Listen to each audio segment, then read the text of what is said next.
Hello everyone and welcome back in for Game 2 of our doubleheader between Holt and Grand Ledge.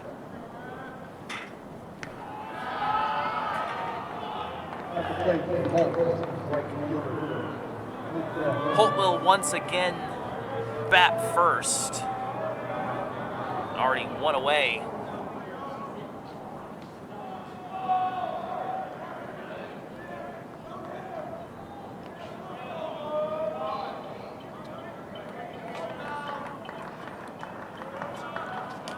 Luke Red batting second in this game, for batting third in Game 1. Watches that one outside. It's ball 3.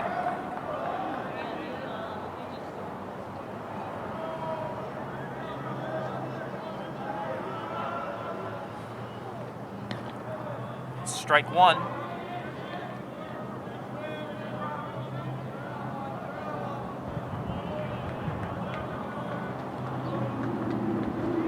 Here's the 3-1 to the lefty. Off the end of the bat, fouled away.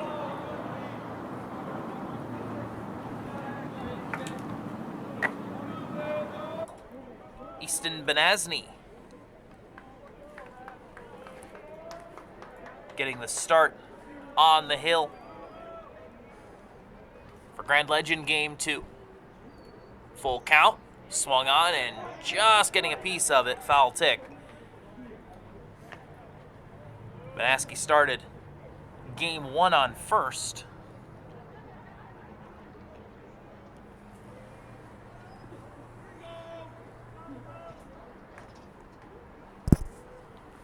Once again, the full count. Swung on, hit to short, fielded, throw. It bounces in, and they got him. Jacob Metzger, starting pitcher in Game 1, going to be starting at shortstop in Game 2.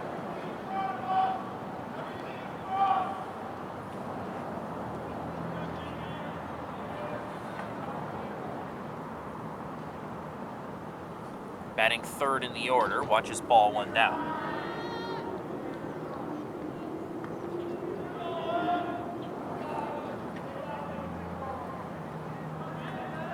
Ethan Parse in the on-deck circle.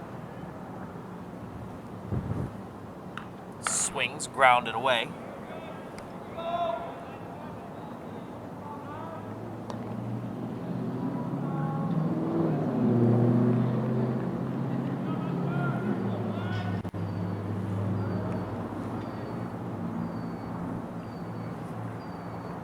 The 1-1. That's in there for strike 2.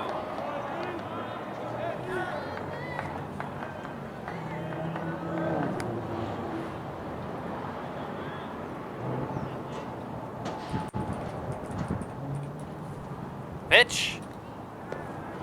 Lays off, 2-2.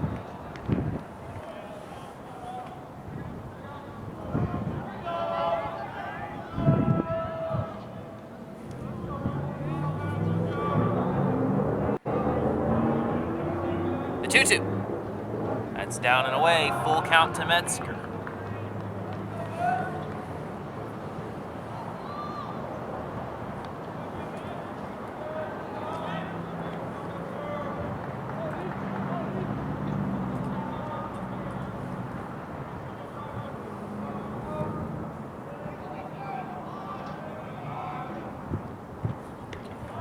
And he issues the free pass. Metzger's aboard.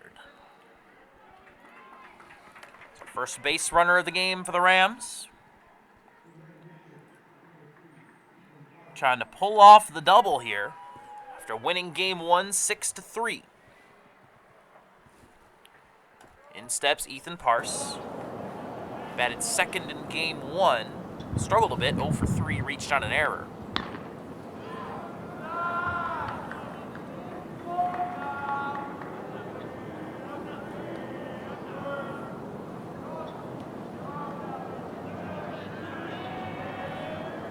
Throwing back to first again to check on Metzger.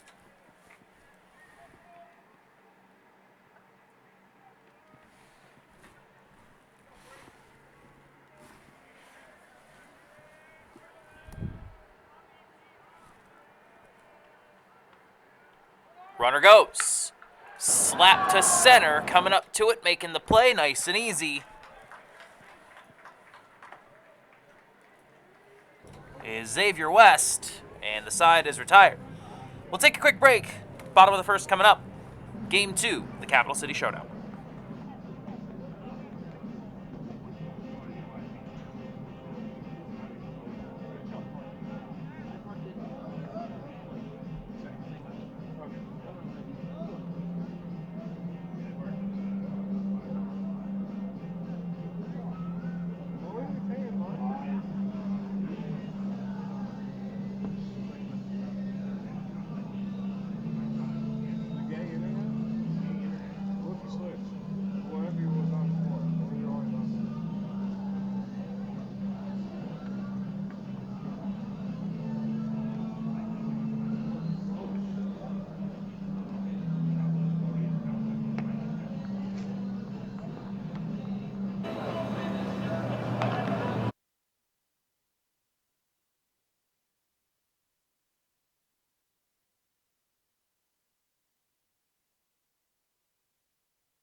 Bottom of the first. No score between Holt and Grand Legend. Game 2 of this doubleheader.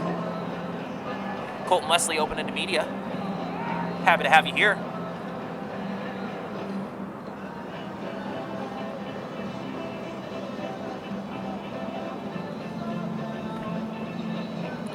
The weather app on my phone is insisting that it's still 47 degrees like it was at the beginning of Game 1. I disagree. It has definitely gotten colder over the last couple of hours as the sun has gone down and the lights have turned on. First pitch from Ethan Parse, who caught Game 1. Facing Braden McDaniels, who fouls that one away.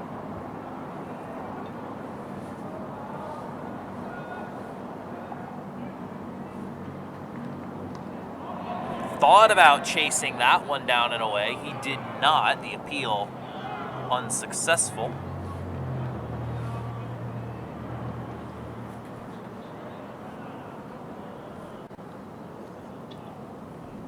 And here's the 1-1. Grounded weakly, right side of the infield, scooped up the throw, and they got him. Austin Vandiver on to Jackson Webster. Carson Marlin will step in. He'll be followed by Tyler Terranova. Easton Banaski, starting pitcher, batting fourth. Austin Schilling, Cooper Parks, 5 and 6. With Brett Baker, Jackson Davis, and Xavier West rounding out the 9 for the Comets in Game 2. That one's down and away. Ball 1 to Marlin.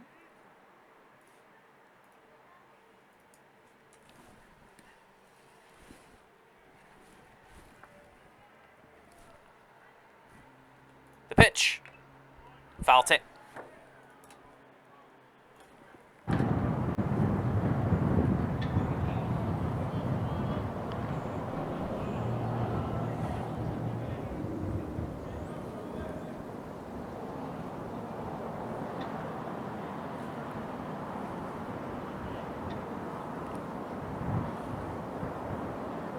The 1-1 to Marlin. Fouled away. Marlin 0 for 3 until a 2 RBI single in the 6th. That trimmed the deficit for the Comets and gave them a puncher's chance down the stretch.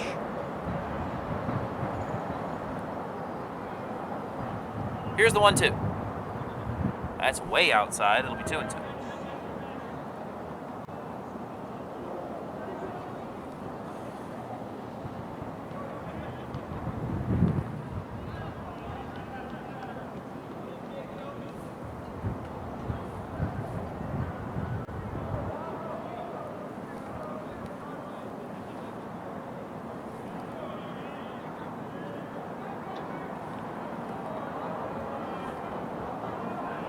Even count. Swing and a miss. Got him to chase outside. Marlin's down on strikes, and in steps Terranova.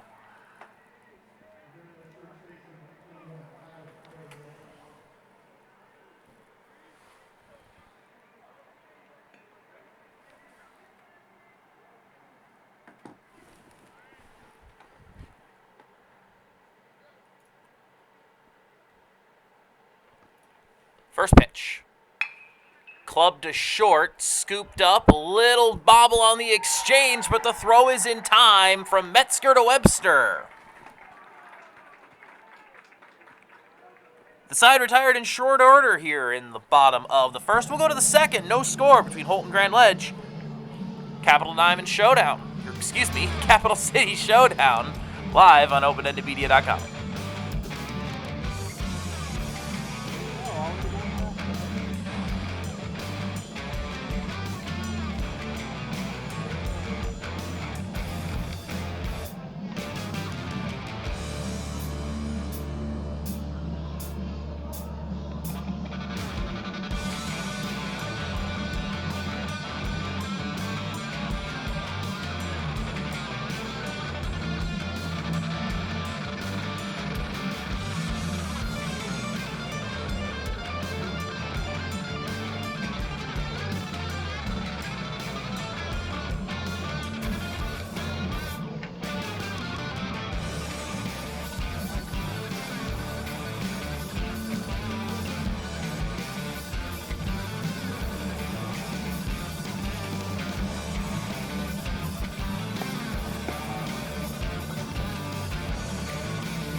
Top of the second.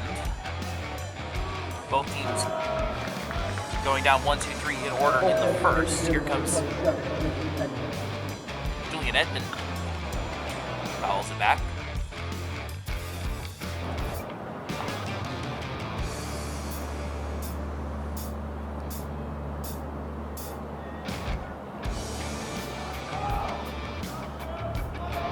The 0-1. High, 1-1. Correction to that, the Rams did have a walk. They went down 4, my mistake. Here's the 1-1. Laying off, fastball on the outside part of the plate. 1 ball, 2 strikes. Julian Edmond.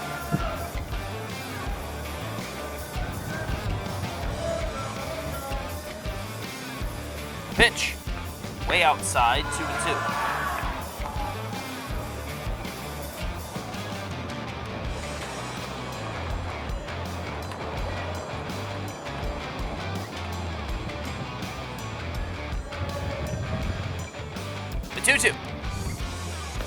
down, and the count is full to Edmond.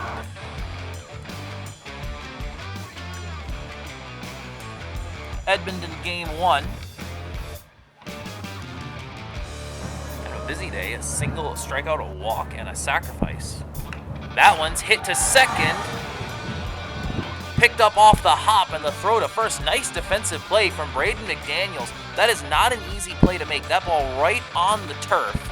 Has to anticipate the short hop, picks it up, makes the play, throw to first is in time.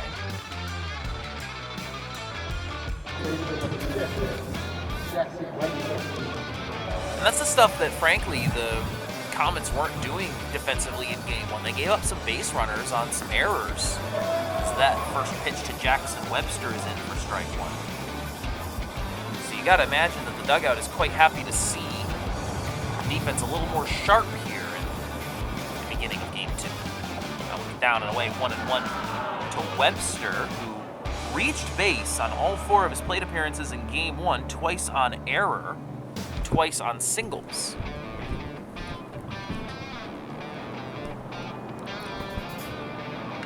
That one off the end of the bat into right field for a base hit. And Webster is aboard for the 5th time tonight.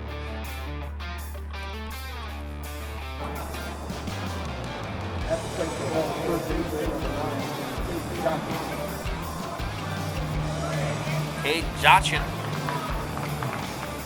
playing third once again, 7th in the order this time after batting 6th in game 1. Reached on a drop to third strike, but that was it. That one hit in the air to right. Coming up to it is Baker, and it's going to drop for a base hit, but they're going to throw to second. It's out of the glove. The throw was offline. Marlin couldn't make the play. Bloop single.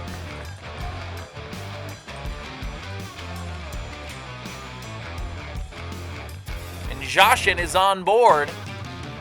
Webster gonna reach on, he probably assessed that error to the second base because it hit his glove.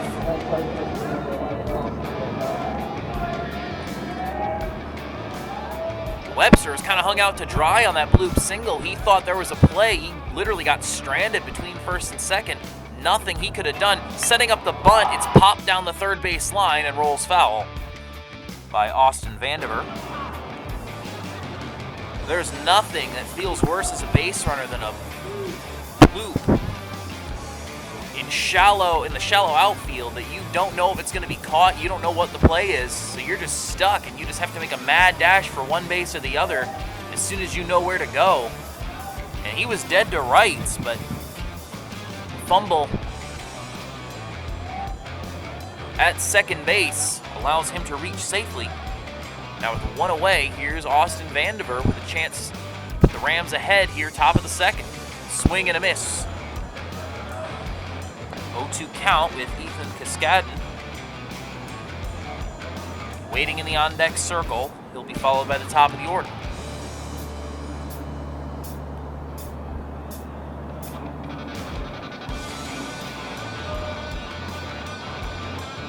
That one is in there at the knees for strike 3, and a great pitch from Ethan Banaski.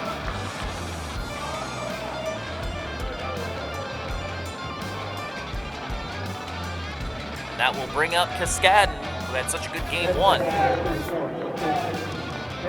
Reached 3 times, twice on a walk, got an RBI single as well to break things open in the third.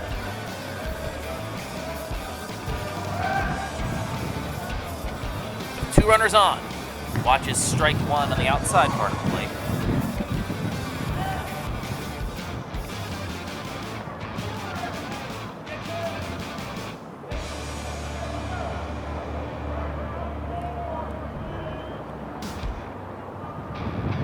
The 0-1. Fouls it away.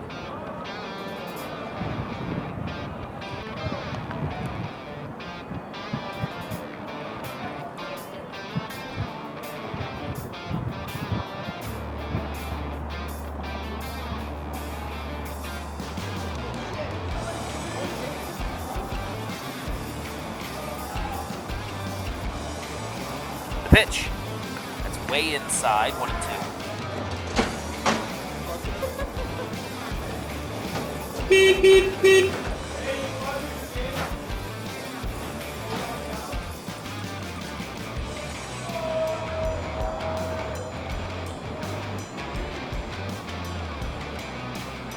1-2. Check swing, but it was in the zone. No, it was not in the zone. They checked to see if he went around. He did not.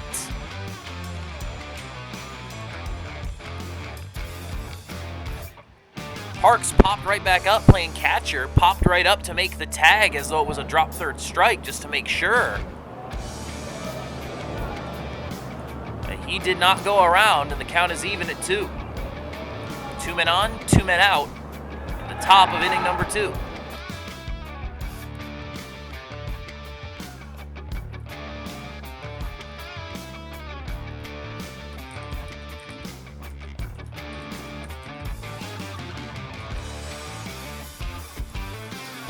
Cascadden digs in for the 2-2.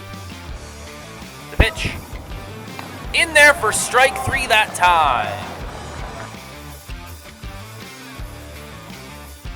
Back-to-back strikes 3 looking.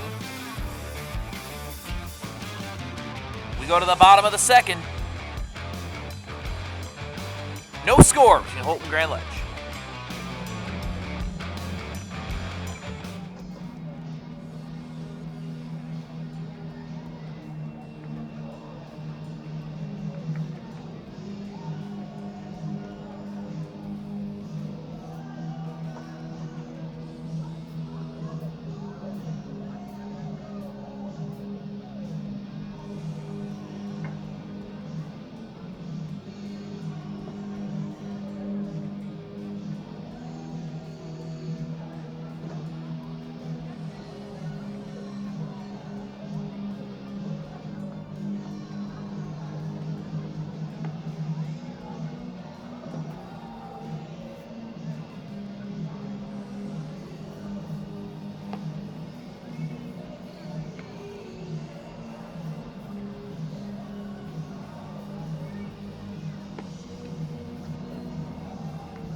Bottom 2 of Game 2 of our Capital City Showdown doubleheader. Here come the Comets, led by Easton Banaski, followed by Austin Schilling and Cooper Parks here in the second inning.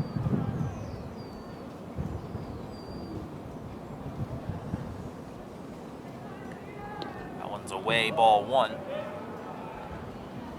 Meet the defense for the Holt Rams. Bryson DeSmith is the defensive specialist, if you will. He'll be starting in center field, 1-0.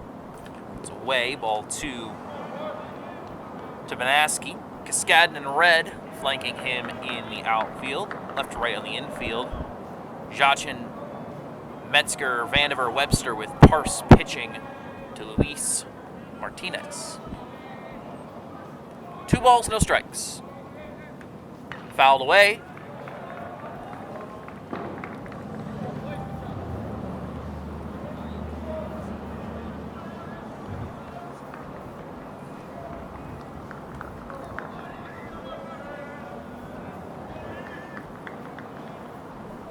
Two and 1 to Banaski. Watches high, 3-1.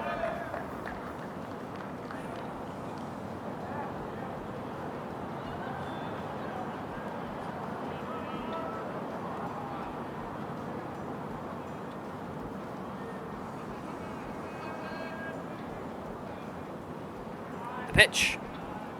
Fouled back, and the count is full. Austin Schilling waiting in the on-deck circle, looking for his first at-bat of the evening. Did not appear in Game 1. It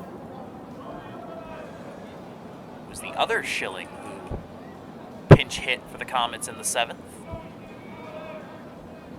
Full count. That's away. And Banaski is on first.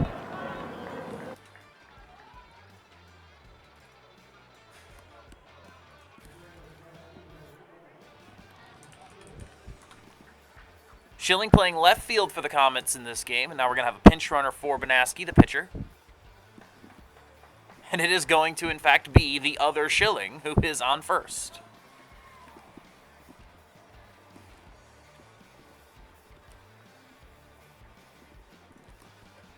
So both Schillings are involved now for the Comets.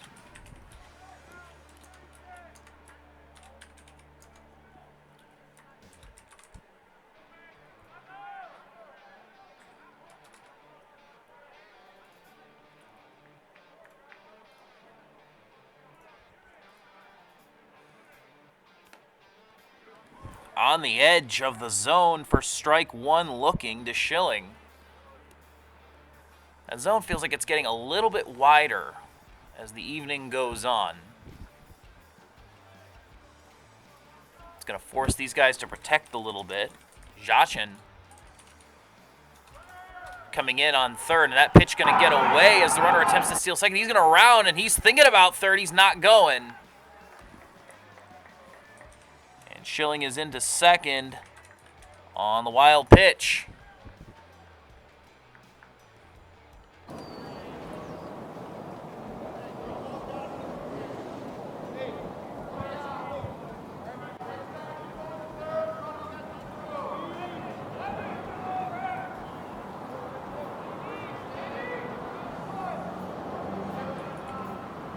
Off the end of the bat, fouled straight back.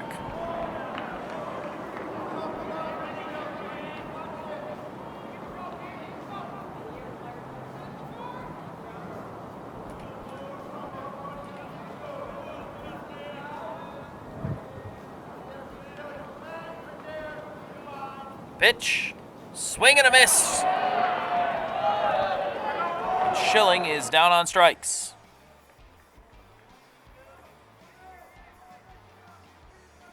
Out number one in the bottom of the second. Here comes Cooper Parks.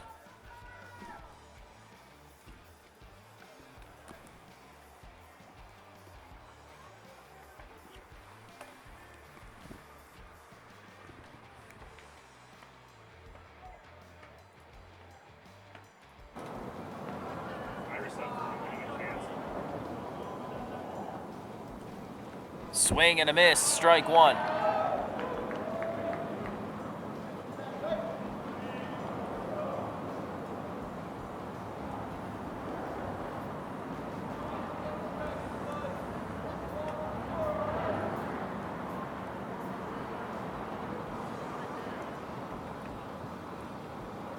That one's outside, 1-1. Parks played third in Game 1, went 0 for 3. A pair of flyouts and a ground out. Him to the backstop. Mason Patrick now playing third for Grand Ledge here in Game 2. 1-1. That one's inside now, 2-1.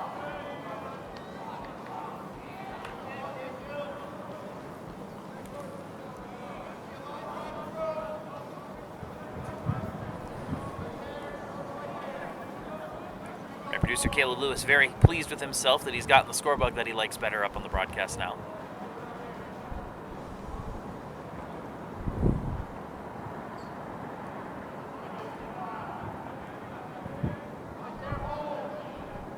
The 2-1. Swing and a miss. One of the things about working with Caleb, it's a blessing and a curse. He always wants it to be as good as it can be. And that's great because he always shoots for the stars.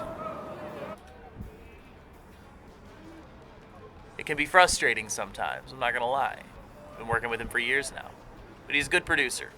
Very good producer. That one off the end of the bat fouled away.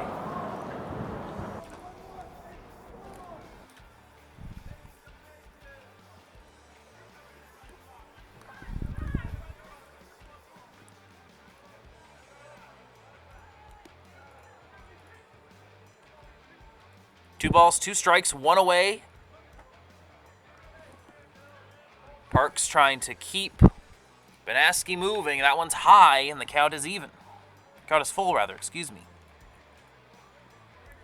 Brett Baker, 7th in the order, next in line.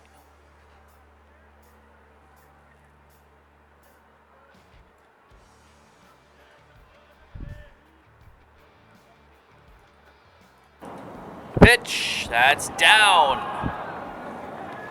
Parks is aboard. Now Brett Baker, with 2 on, will have his chance. Right field number 2, Brett Baker.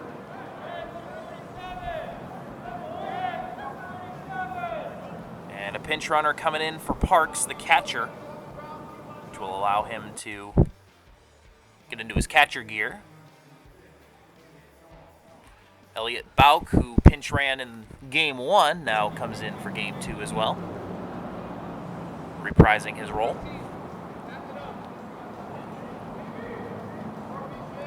So 2 on for Baker, who struck out 3 times and had a sac bunt in Game 1. Pitch. That's way inside, gets away, runners advance. Thinking about going home, but there's no opportunity, but a free bag for both of them. Banaski to third, Parks to second on the wild pitch. So now 2 runners in scoring position for Baker.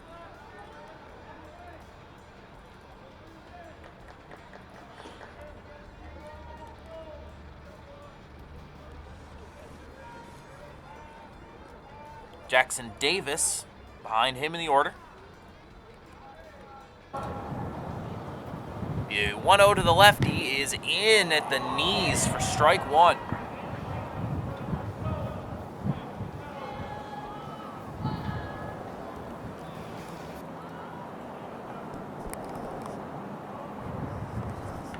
Reaching for it, strike 2.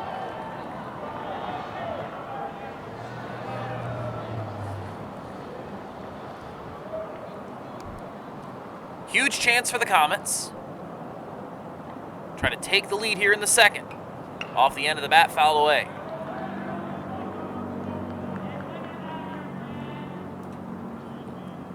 Less off the end of the bat, more of just kind of a half swing.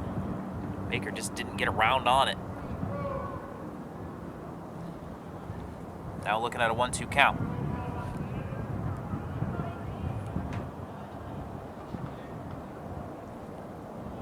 And Parks will step off.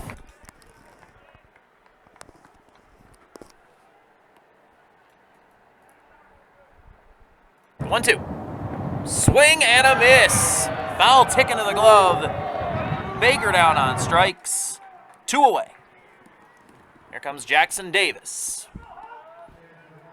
with a chance to put his team in front. A 2-out base hit would likely plate both of these runners. They will be in motion on contact. There's contact. Is it going to get down? Yes, it will. It'll score 1 for sure. They're waving around the second. There will not be a throw. A 2 RBI single for Davis. The first pitch he sees of the evening. Didn't play at all in Game 1. He wastes no time putting the Comets in front, 2-0.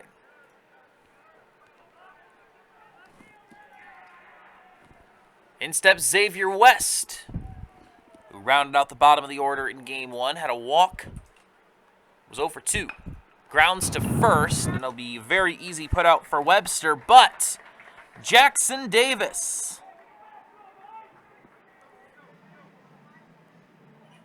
cashes in those walks with the only hit of the inning.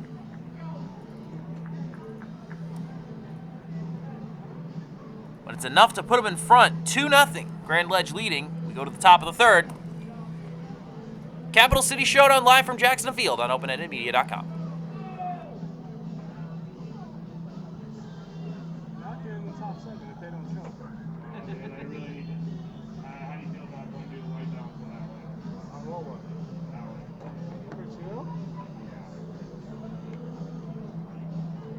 What does it look like?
Inning number 3 about to get underway here.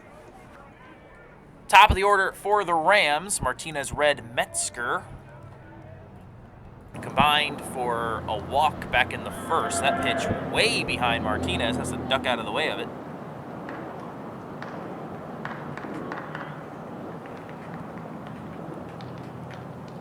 Got 1 or 2 fans down there in the bleachers trying to get a clap going, but might be a little bit cold, a little bit too cold to be clapping your hands too excitedly. If the temperature hasn't dropped down below 40, the wind chill certainly has. The lights are on, 2-0 count to Martinez, and that one's outside. No, it's not. It is in for strike 1 in the opinion of the umpire. 2 balls and 1 strike. We've made mention about how that zone is a little bit wider here in Game 2 than it was in Game 1. 2-1. Hit right back up the middle, gloved it short. The play is made.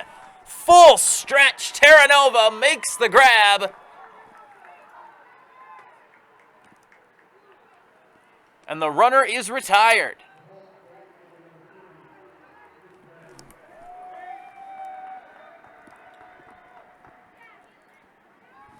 Pretty decent contact right up the middle.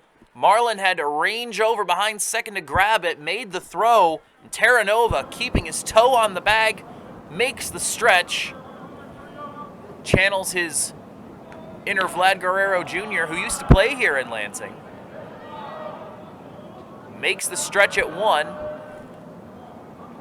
And the first runner is down with Luke Red stepping in, a 1-0 pitch. That one's hit foul.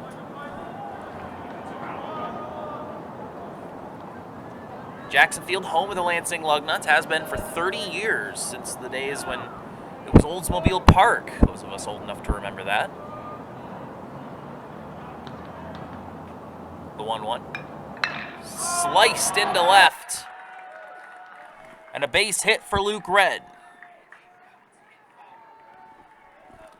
In steps Jacob Metzger. Yeah, the Lugnut's been a staple of the Lansing sports scene for 3 full decades. You can see the logo there behind home plate, marking 30 years. Stadium has changed quite a bit in those 30 years. The outfield lofts have been built. That one's fouled away. If I could live anywhere in Lansing, I would live in one of those lofts overlooking Jackson Field. Lots of free baseball that you get to watch.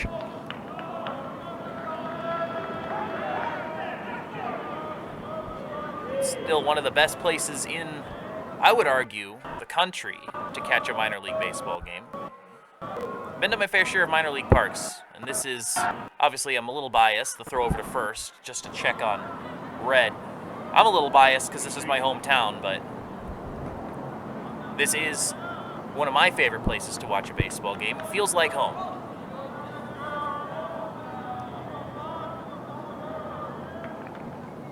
The 0-1, runner going, slapped up the middle, gloved at second. The flip is in time. The throw to first is not. But still a pretty good play there to get Red, who was in motion trying to steal that bag. So a 4-6 fielder's choice will retire Luke Red. And the third base coach for Holt having a conversation with the umpire. I think he disagrees with the call. Just wants to let him know, but umpire on no uncertain terms calling him out there at second. That's a tough play to make. Red had started to steal. So that flip to short just in time. Got a good look at it. That's real close. That one's down and away. And the wild pitch will allow the runner to advance. He's going to round second and then hold up there. So Metzger goes to second on the wild pitch.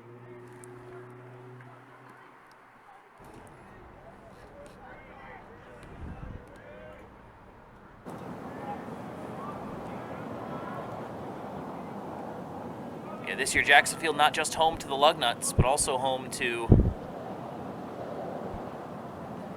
a handful of high school baseball games. We mentioned back in Game 1 that I believe the Capital City Classic is what it's called. At the end of May, is going to feature 3 of the Lansing City schools. Eastern, Everett, and Sexton will play here in a triple header. They're going to throw back to second. They've got him dead to rights, but they missed the tag. The throw was in time. Metzger swimming under the tag.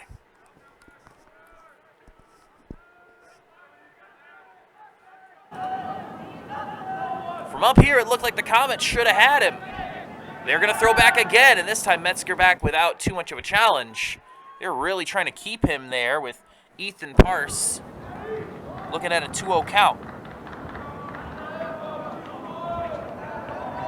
Pitcher versus pitcher. Slap down the third base line. It's going to get by the third baseman, and the runner who is in motion is going to come around and score. Metzger is in. RBI single for Ethan Parse, and it cuts the lead in half. And Metzger was going. He didn't care that they had been throwing back and checking on him. He was going. Parse rips one down the third base line, right in to Caden Joshin.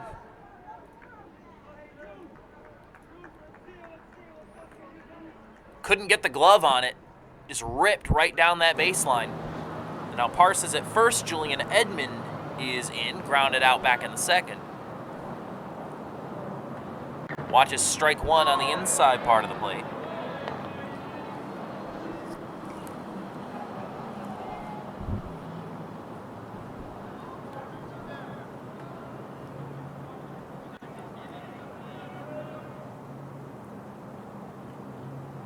Runner going.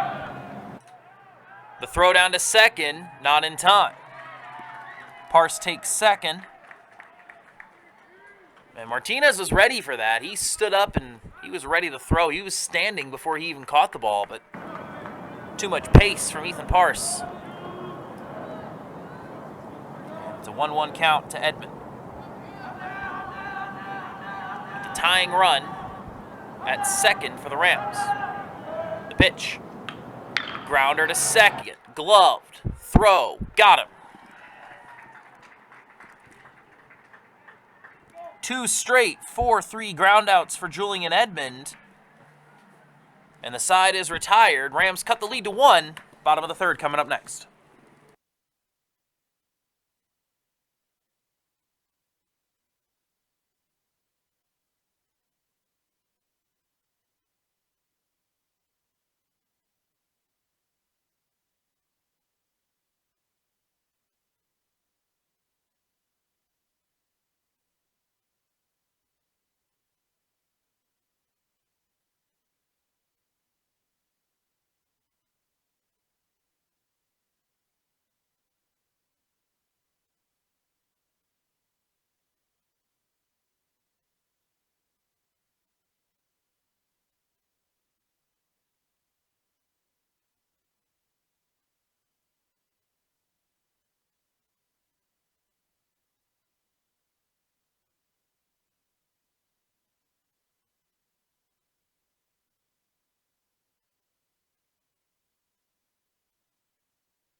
Bottom of the third here at Jackson Field.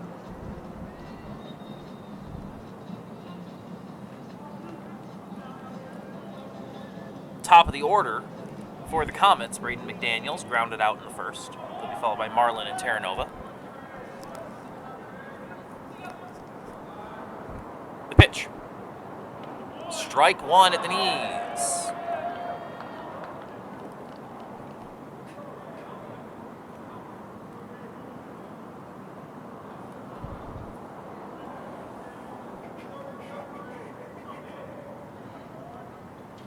The 0-1. Off the end of the bat into right. That is gloved. No.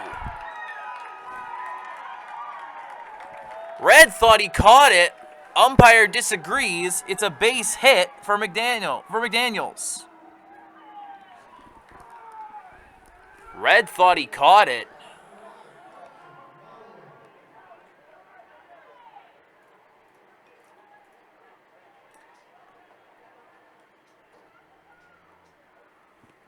He might have. That's close.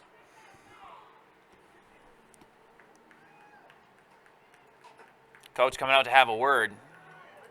That's the second time that a Holt Rams coach has disagreed with an umpire in public today, or at least in this game.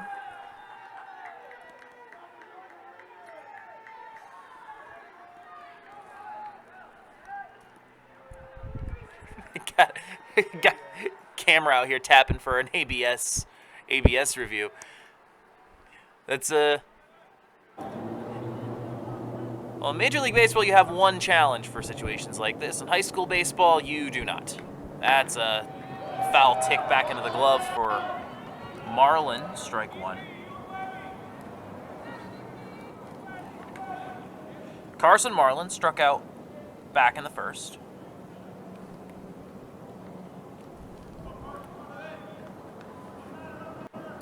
The 0-1, and the runner's going. The throw down to second, and there's nobody there. That ball's going to be nowhere close to a play at second. I think there was a bit of a miscommunication over whose responsibility that was. Both players in the area, so no real danger, but the play was never going to happen there.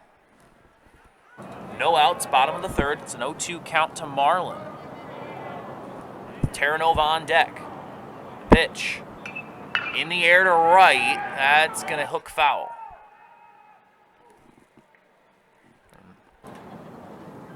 Not a ton of foul territory out there in right. Kind of the consequence of where this stadium is built.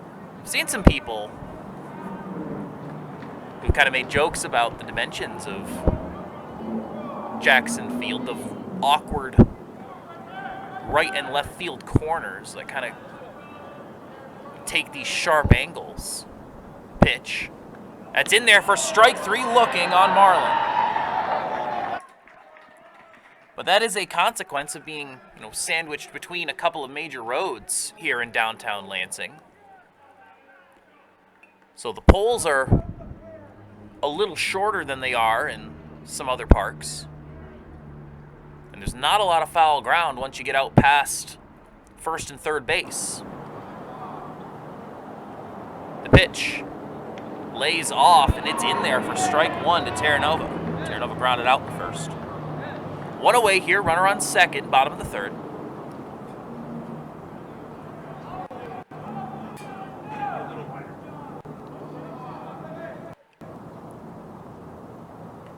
That one's also in their exact same spot for Ethan Parse, and if you're going to get that call, might as well hit that spot whenever you can. 0-2 count. The pitch.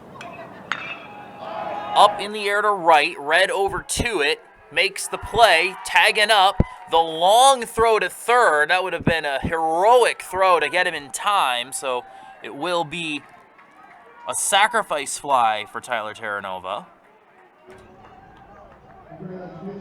Advances the runner to third, and in comes Banaski, the pitcher, walked back in the second.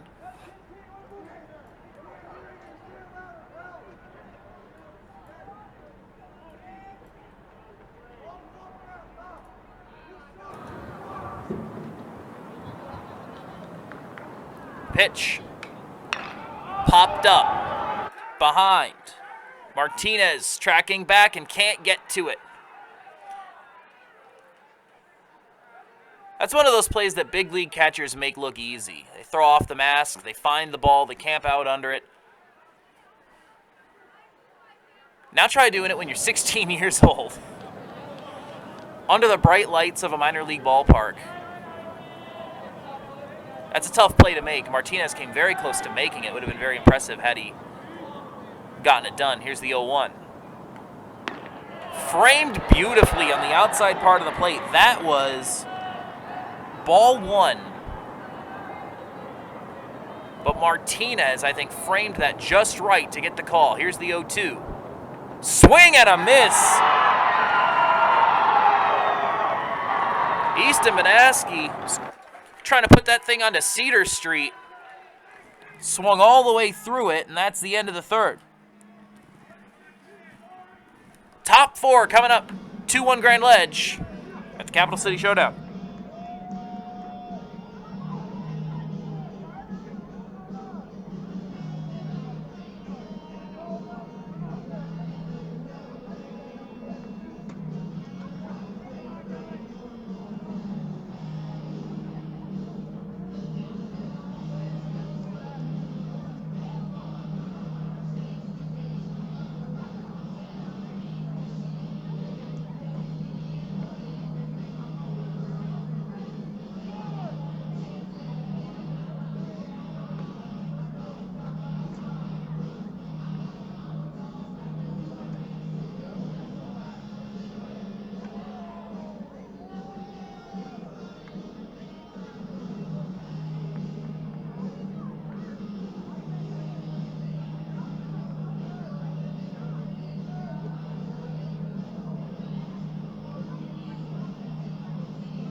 Top of the 4th.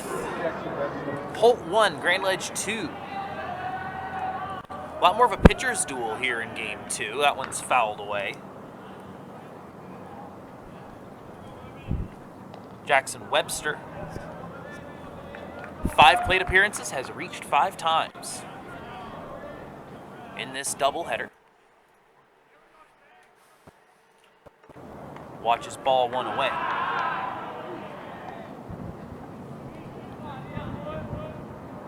A lot more runners on in game 1. The 1-1. That one down and away, ball 2. Talked about the expanded zone. Home plate umpire giving a lot more borderline strikes to pitchers than the home plate umpire in game 1. 3-1 now to Webster.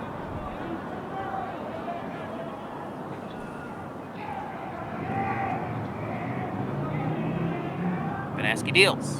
Off the end of the bat, line to first, and a great play by Terranova.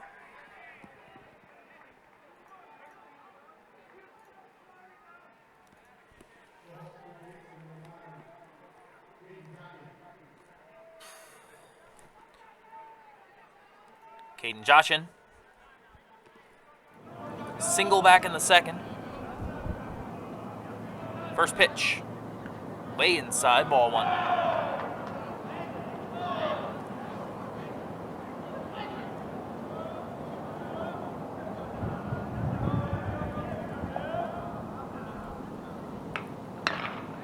Grounded to the mound.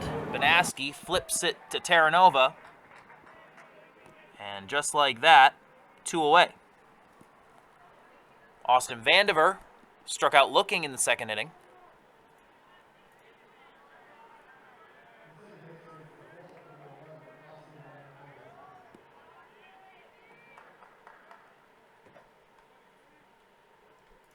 First pitch.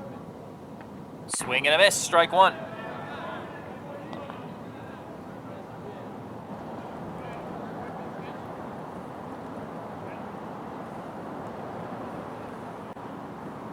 The 0-1. That one finds its way back in for strike 2. Vandiver ducked out of the way. That 9-3 motion finds the inside part of the plate. What a pitch. And swing and a miss for strike 3. A 10-pitch, 3-up, 3-down inning for Ethan Beneski.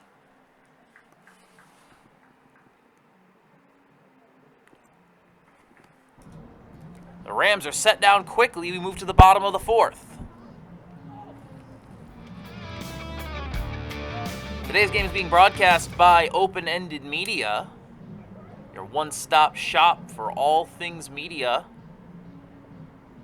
in the greater Lansing area. We do broadcasts like this all the time. We're the official play-by-play team of Michigan State women's hockey on Flow Sports. We're going to be doing the Capital Diamond Classic, hopefully featuring both of these teams at the end of May. That'll be on the NFHS network. We do game of the week for football and basketball during the fall and the winter.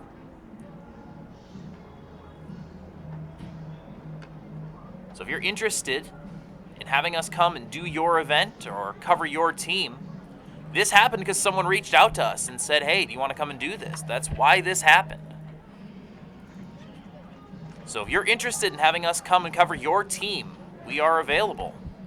Shoot us an email, broadcasting@openendedmedia.com. We love doing this. There's nothing I'd rather be doing on a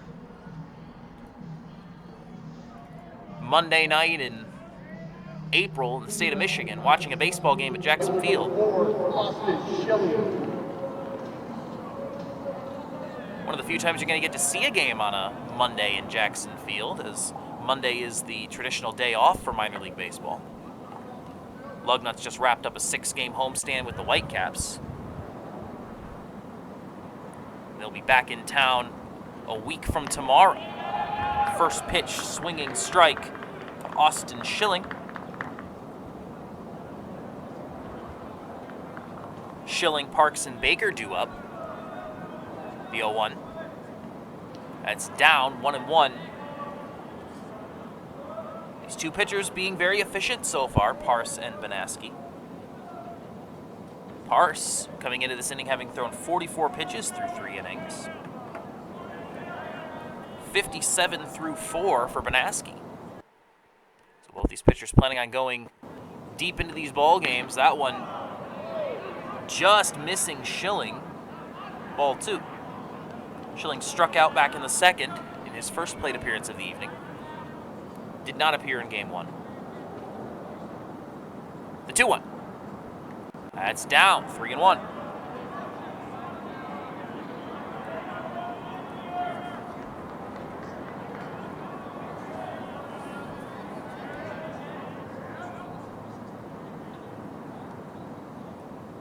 The 3-1. Fouled away.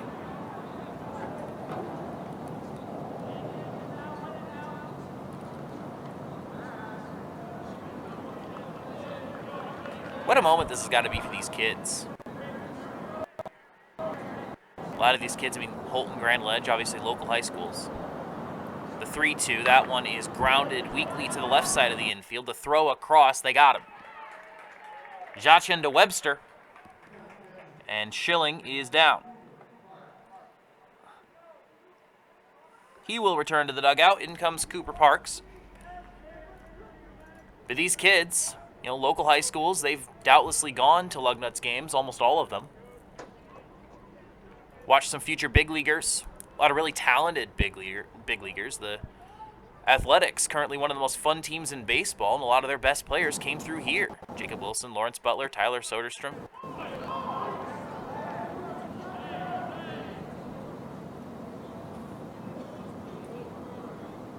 So you get to watch some really fun big leaguers come through Lansing, and then you get to play on the field that they play on.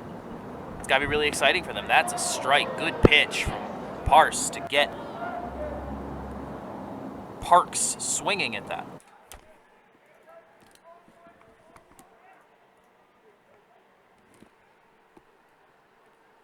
not only that, you got the lights on and everything. This is so cool. The 0-2. That's away. 1 ball, 2 strikes on Parks.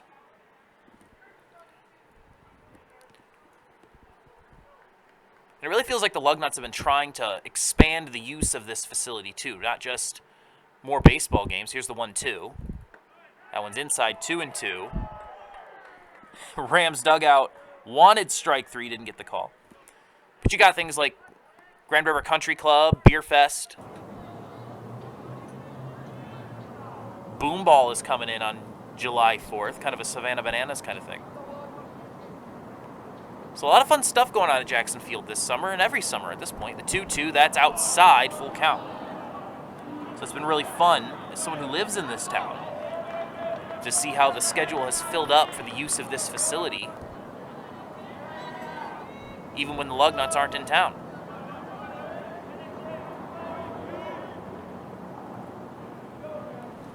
Full count on Parks. Grounder up the middle, fielded at second, the throw to first, and this has been some crisp infield play from both of these teams in Game 2. We're not seeing infield errors. We're seeing no bobbles on exchanges, no bobbles on these fielding plays. You're not dropping balls. It's been very crisp and very clean from these teams. Really feels like they've settled in here as the evening has progressed. We saw some jitters back in Game 1. Game 2, the infield has been very crisp for both teams. First pitch. He's on the outside part of the plate to the lefty, Brett Baker, who struck out in inning number 2. 2 away here, bottom 4. Parks trying to keep this a 1-run ball game. Swing and a miss. That one was below the zone. Got him to swing at the off speed. No balls, 2 strikes.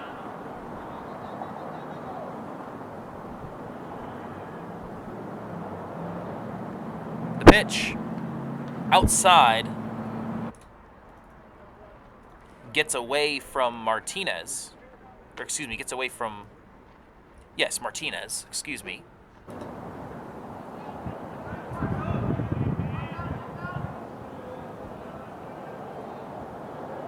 One ball, 2 strikes, and Parse wants a new baseball.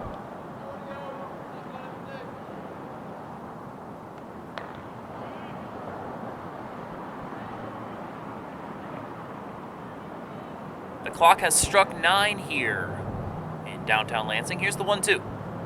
That one's inside, 2-2.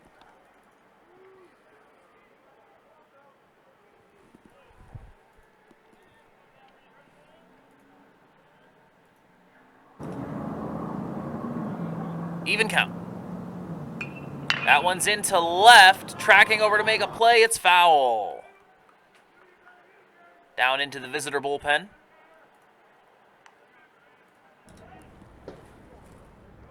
Baker keeps the at-bat alive.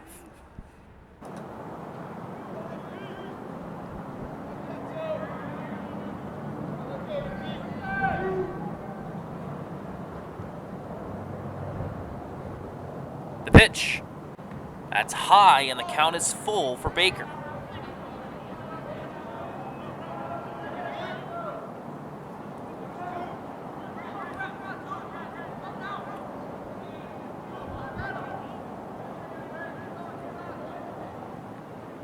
Here's the payoff. That's down and a walk.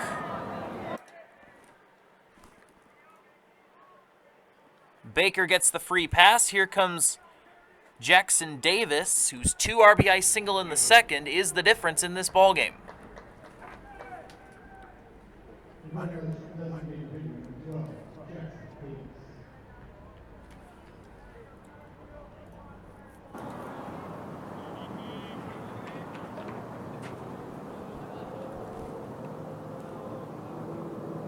First pitch to Davis. That's outside, 1-0.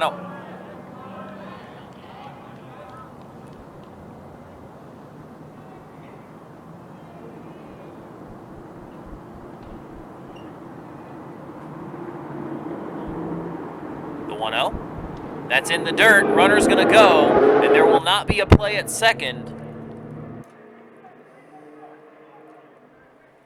Baker Swipes 90 feet. 2-0, 2 out.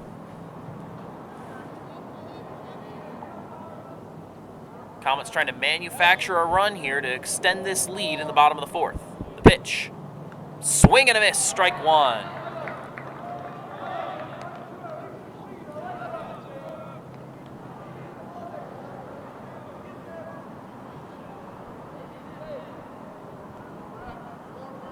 The 2-1.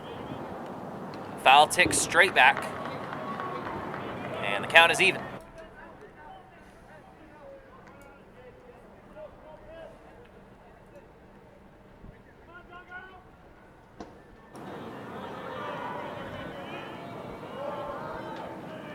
The 2-1. Check swing, he did not go. 3-1. Or excuse me, 3-2.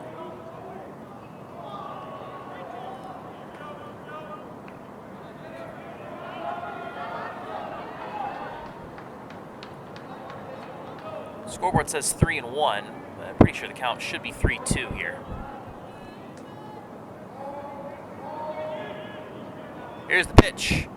Swing and a miss, and that is going to be strike three.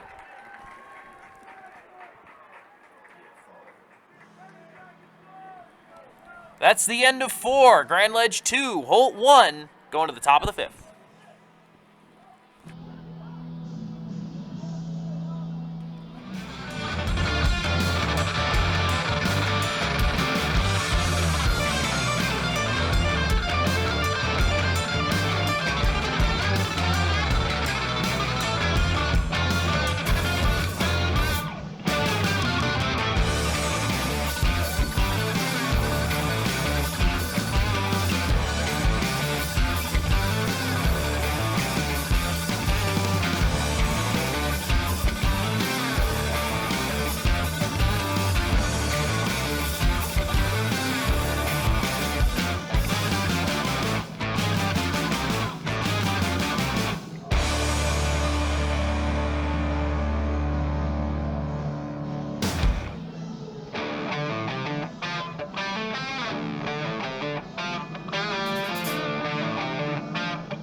Ethan Cascadden leading things off for the Rams in the 5th. Ropes that one to second. It's quickly picked up and thrown out. 1 pitch out. And yet another efficient out for Ethan Banaski.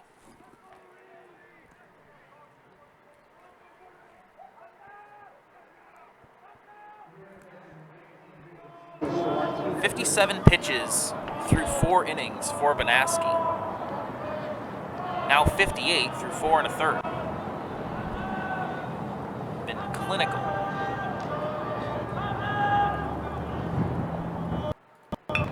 Grounded to short. Martinez fielded at short. The throw is in time. Back-to-back 1-pitch outs. This Grand Ledge defense nursing a 2-1 lead here in the top of the 5th.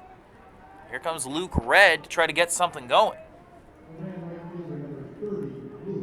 Ground out and a single was put out on a fielder's choice back in the 3rd inning.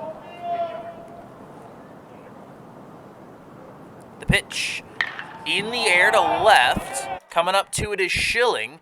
3 pitches, 3 outs. Not an immaculate inning, but certainly an efficient one for Ethan Banaski. We'll go to the bottom of the 5th. We just started the top of the 5th. Watching the Capital City Showdown on OEM TV.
Bottom of the 5th inning.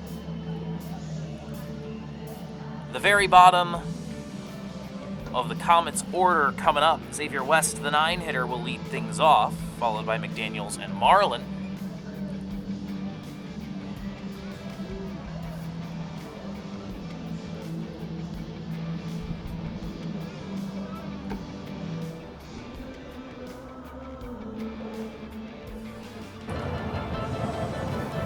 We got a new pitcher in the game.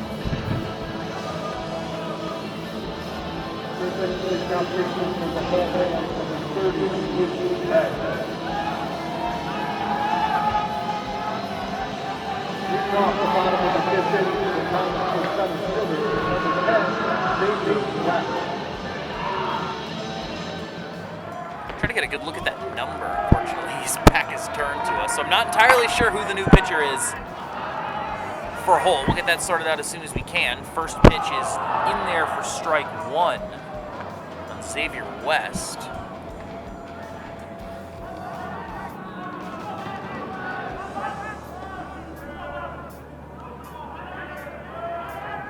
That one's high for ball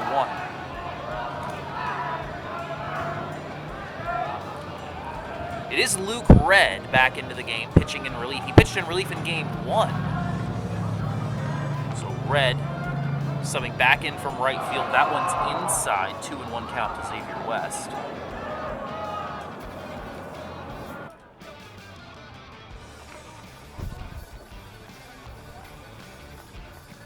So we'll see if we can't figure out what the defensive substitutions are as well. That one lined into right. That gets down for a base hit.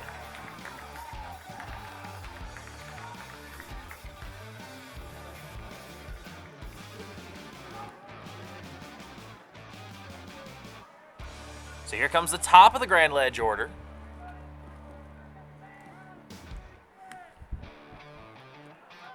So I think that Austin Vandiver has moved to catcher. I think that's Vandiver at catcher, which means that Martinez has moved somewhere. Martinez might have moved out into right, I think. Showing punt, the throw down to second. Throws in time of the... Oh, they didn't get the guy in to make the play at second. Shortstop came in. Didn't get there in time. Couldn't get to the ball that was thrown right to the bag. If he had met the ball at the bag, they probably would have gotten Xavier West. Instead, the ball goes into center field. West unable to advance any further. Bryson DeSmith there to clean it up. But a runner on second now for Grand Ledge, leading 2-1. The pitch, grounded to third, gloved there. And I think he thought there might have been a force at third.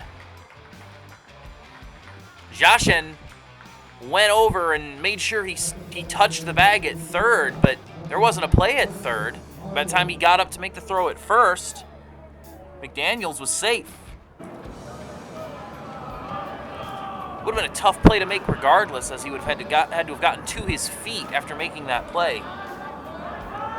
Marlin showing bunt, and it hits him, but he's showing bunt, and they're going to give him first.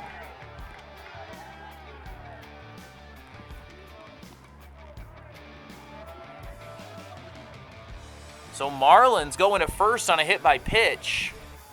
And now, once again, a Holt coach out to talk to the umpire. Doesn't like the call. It's because he's showing bunt, so he's holding himself up towards the ball. He's kind of putting himself in the path, I think, is the argument that Holt's making. And umpire's going to have a conversation. And I think I see the infield ump saying that he tried to draw himself back away from the ball. He tried to evade the pitch, which would make it hit by pitch. If you make no effort to get out of the way of the pitch, they don't like to give you hit by pitch. It's a way of disincentivizing people from leaning into pitches. But now with the bases loaded, here comes Tyler Terranova. He's hoping he's got a big hit in the pink bat he's holding. You know it's Tyler Terranova. A hot pink bat is not something you see every day in a high school baseball game. Watches ball 2. Huge. Couple of plate appearances coming up here for this Grand Ledge offense. Leading just by 1. Trying to add to it.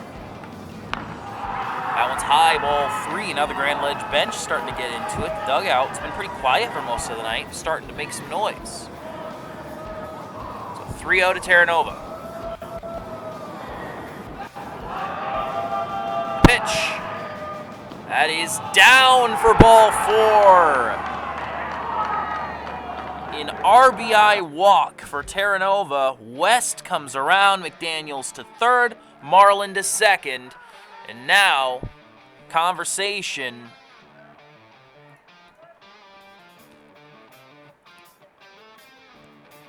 As Luke Red has come in, given up 2 hits, hit a batter, and a walk. First 4 batters for Grand Ledge have all reached. And the first one has come around to score. 3-1 Comets. I find it interesting that they pulled Ethan Parse. He had been pitching very well. He was only 69 pitches deep, so you wonder if maybe that 70 threshold, they wanted to keep him fresh for another game coming up.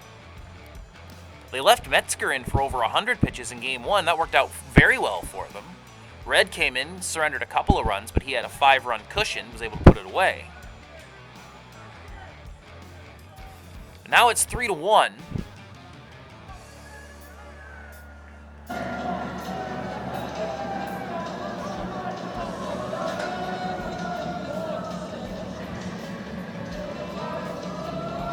Grand Ledge can score a couple of runs here, they'll be firmly into out-counting territory.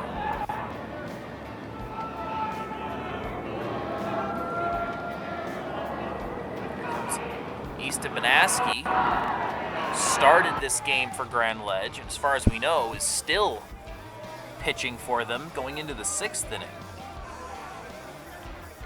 Takes ball 1, here's the 1-0. That one's high, ball 2, and Red kind of struggling with his command here.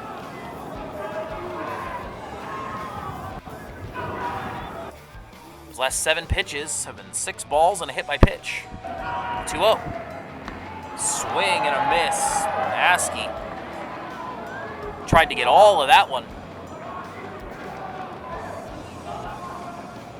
2 balls, 1 strike. Watches strike 2 on the outside part of the plate. Cheers all around on the Holt side. 2-2 count. Big pitch. That's way outside. It sets up an even bigger pitch. Full count. Nobody out. Bases loaded. Banaski has a walk and a fly out. The pitch. That's high and away. Ball 4. Back-to-back RBI walks.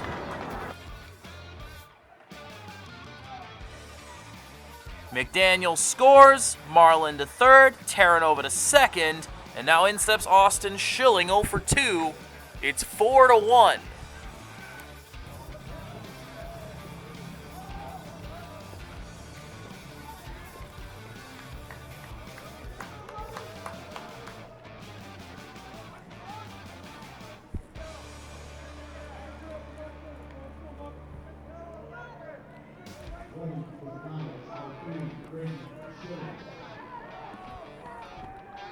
First pitch right down the middle. Schilling takes strike 1.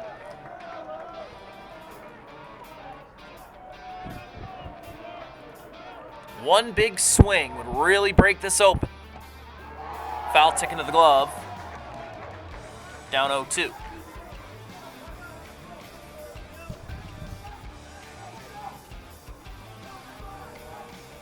The pitch.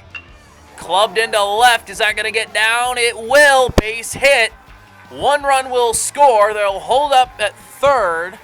But Marlin is in, and Terranova advances. So does Banaski, as Schilling with the RBI single makes it 5-1.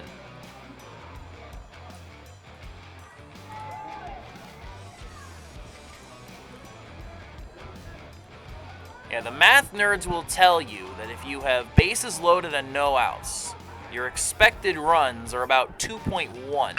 That one grounded to third, in and out of the glove, throw home. They force him at home. So Terranova's out on the fielder's choice. Banaski to third, Schilling to second, and Parks to first on the 6-2 fielder's choice. So no additional runs cross. But as I was saying, if you've got the bases loaded and no outs, you're expected to score a little over 2 runs on average in a major league context. So you really want to make sure you're plating some runs. Showing bunt, hits it right up the middle to the pitcher. It's not going to be gloved. Attempting to barehand it is red. Everyone is safe. Baker bunts for a hit and brings in another run.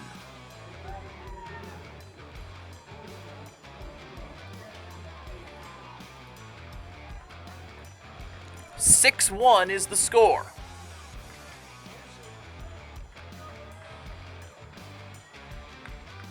One out, the pitch. In there for strike 1 on Jackson Davis with Xavier West coming up next. He's the one who led this thing off with a single. He came around to score. The pitch showing bunt. Bunted right back to the mound. It's caught, and there's no play at third because the third baseman was charging in to cover the bunt. So an F1.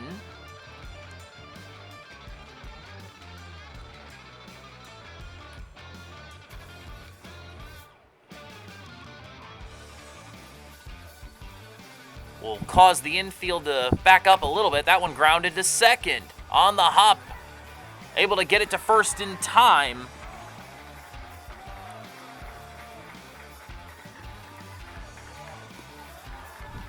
But what an inning from Grand Ledge. They score 4, 6-1 the score. At least it should be 6-1. The scoreboard up there says 5-1, but 4 runners definitely came across.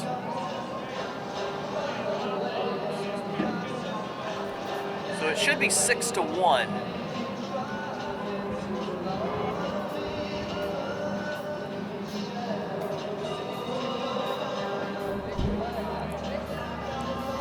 We'll see if they get that sorted out. In the meantime, we're going to step away for just a second. We'll be back with the 6th inning.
I'll take that.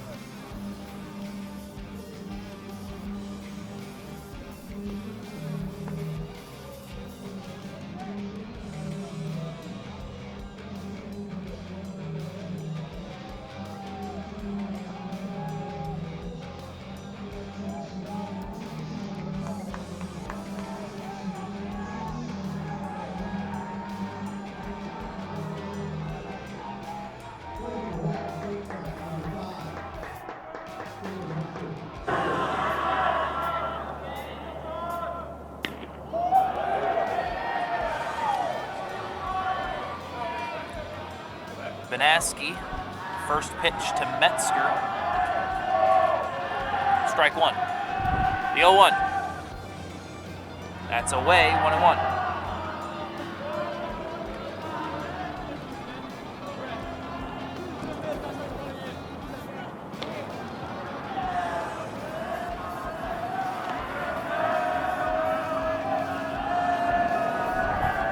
The 1-1. Clubbed into left, a base hit. Metzger's aboard for the third time, had a walk and a fielder's choice.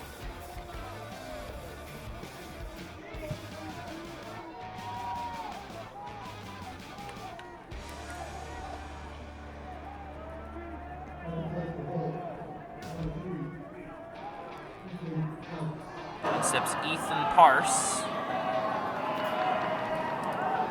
6-1 is the score here in the top of the sixth. Holt trying to get a rally going after they won game one. That was way inside. Parse with a fly out and an RBI single. That's been his game two.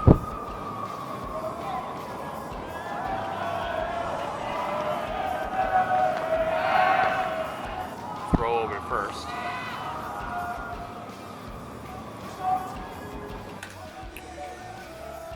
We're down to camera for a brief moment.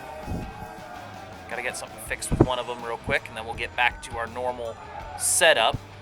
They're going to send the runner from first, and he's in easily, Metzger, stealing second base. Ball 2 to Ethan Parse. Julian Edmond in the on-deck circle.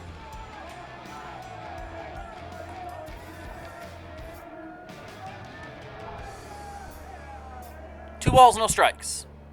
That's away, ball 3. Banaski has been rock solid.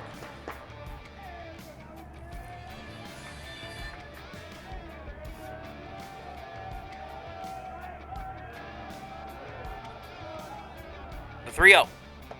That's right down the middle. Strike one. But as I was saying, Banaski's been rock solid and extremely efficient, too.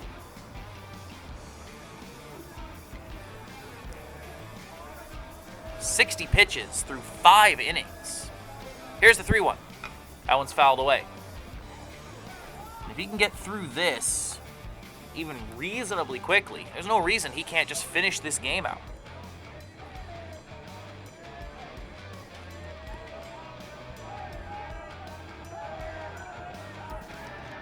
Three balls, 2 strikes.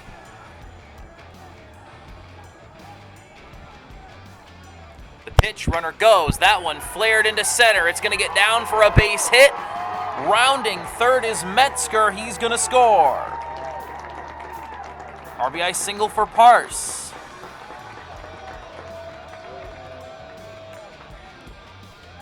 Again, apologies for the camera situation. We're trying to get this sorted out.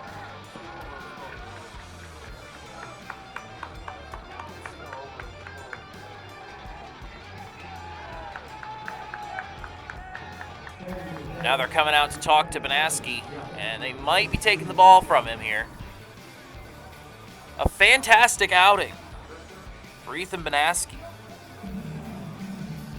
He's thrown 69 pitches, and again, he's approaching those thresholds, so it might be partly that as part of the decision. And coming into the game,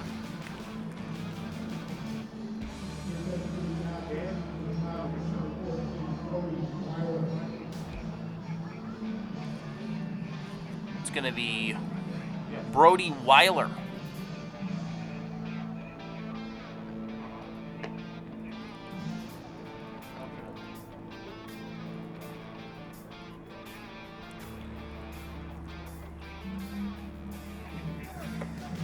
So Banaski, 69 pitches, 5+ innings, responsible for the runner on first. Gave up 2 runs.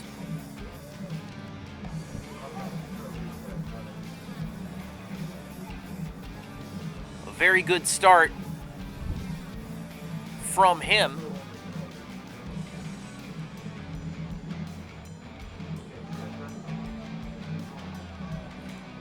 We got our producer out there at the pitch cam, trying to get this sorted out while we're getting our new pitcher into the game. So this is what live TV looks like when you're not CBS or ESPN or one of the major networks. You're working on stuff. So we appreciate your patience while we work through all of our little camera foibles. Small team here at Open Ended Media. It's 3 of us. Caleb Lewis, our producer. DeAndre Pruitt, our lead camera. And me, Colton Wesley, your play-by-play. And that's our whole team. So trying to bring this to you. We appreciate your patience as we work through it. Pitch number 1 to Julian Edmond is outside for ball 1.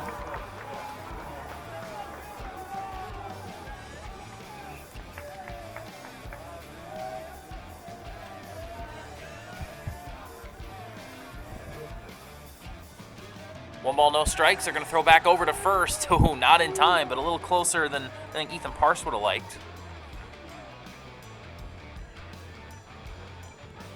It is 9:30 here on Monday night.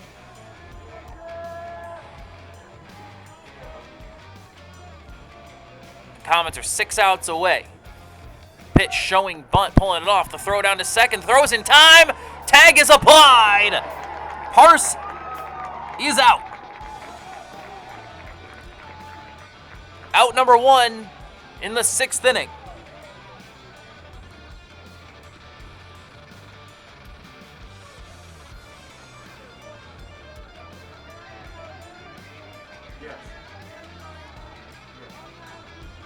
One ball, no strikes to Edmond. Now the bases are empty.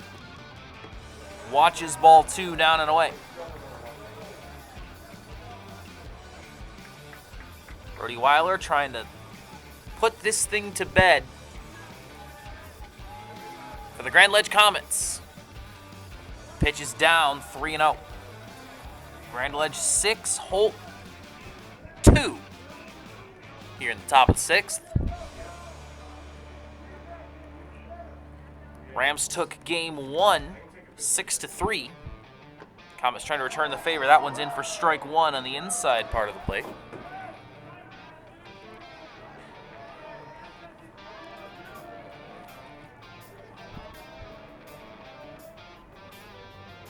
Pitch to Edmond. That's down and away, ball 4.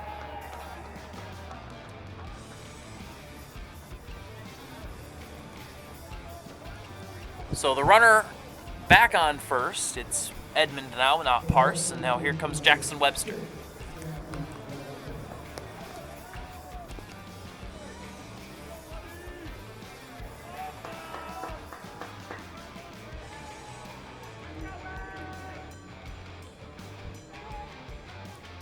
Pitch, down and away, 1-0.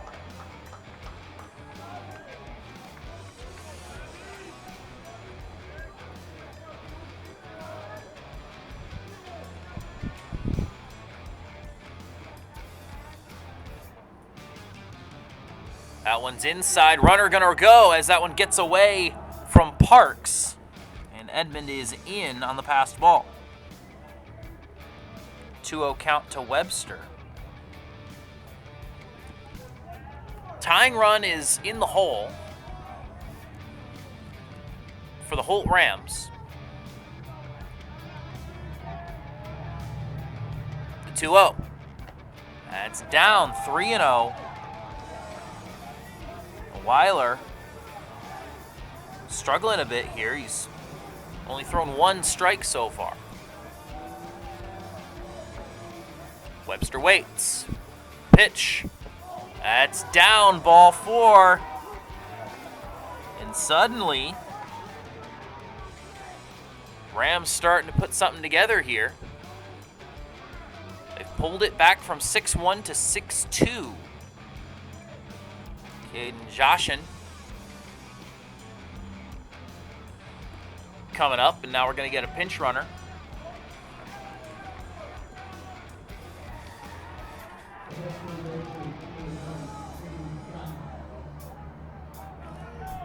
Trying to see who that is. I think that's Cypher, number 44, coming in to run for Jackson Webster. That one's going to get away again. Edmond to third. Cypher to second. Joshin gets a 1-0 count. Tying run is on deck. This is a dangerous situation for the Comets. They've got to find a way to get it out here. Take some of the pressure off.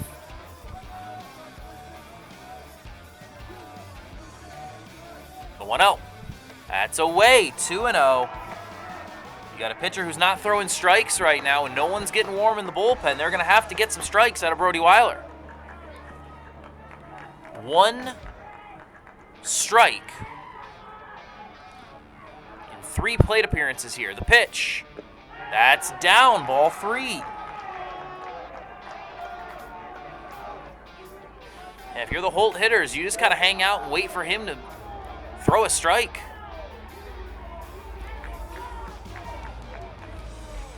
The pitch. Check swing. But it's in there for strike 1.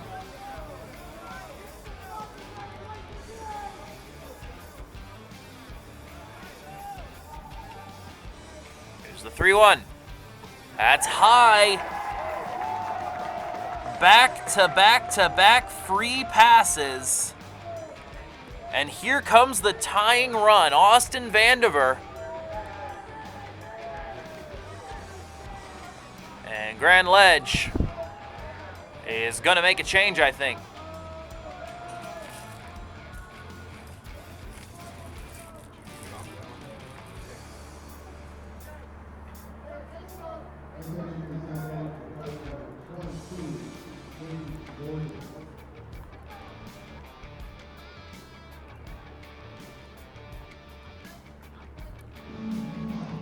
One out, top of the 6th. The Holt Rams suddenly threatening here.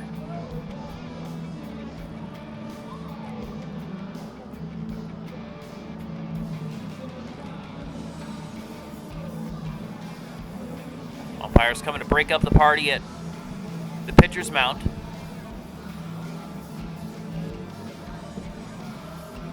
All right, let's see who they got on the mound. It's going to be Brody Weiler. They're leaving him out there. They do have somebody warming in the pen. I believe that's Miller, wearing number 19 down there in the pen. Let's see what Weiler can do here. He's facing Vandiver. Back-to-back strikeouts for him so far. The pitch. That's down for ball 1.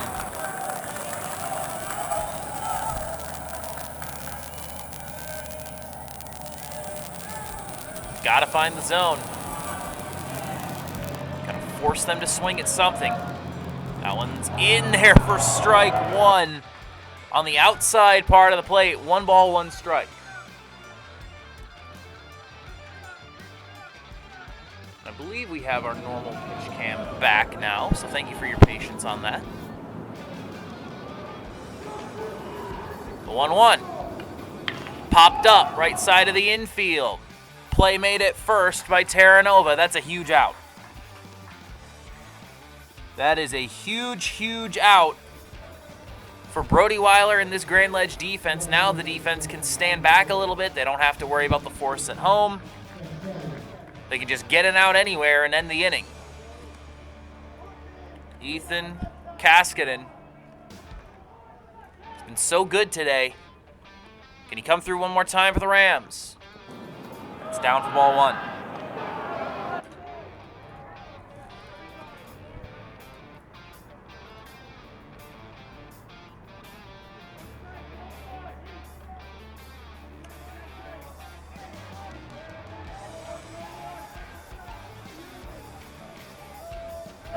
They're going to throw back to second. Very close, but I think it's because the throw was at the feet of McDaniels at second. Had to go low to get to it. Couldn't apply the tag. Here's the 1-0 to Kaskanen. Pitch. Watch is strike one.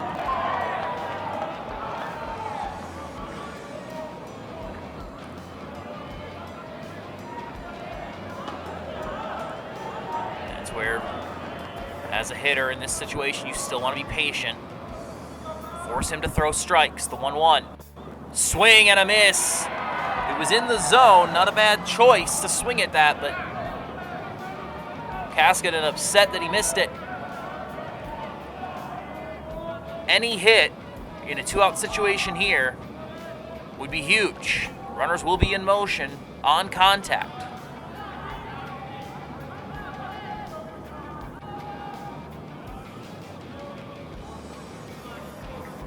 Catcher calls time.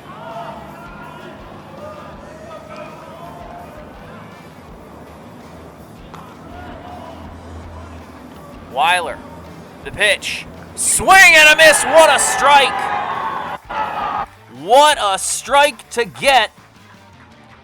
The bases stay loaded.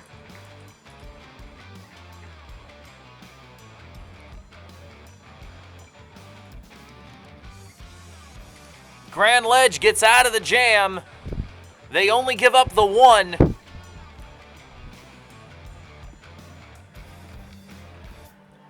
And they keep that 4-run lead going into the bottom of the 6th.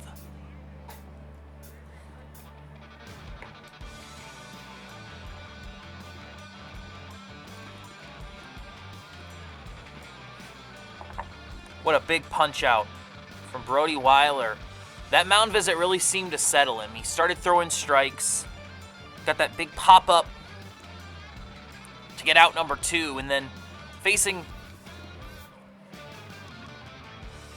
one of Holt's hottest hitters today.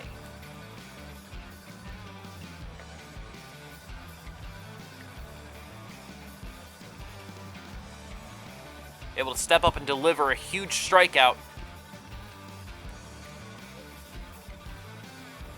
Now the Comets are 3 outs away.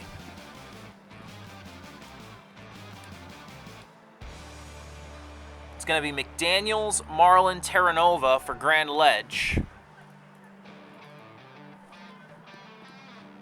Going to be facing red.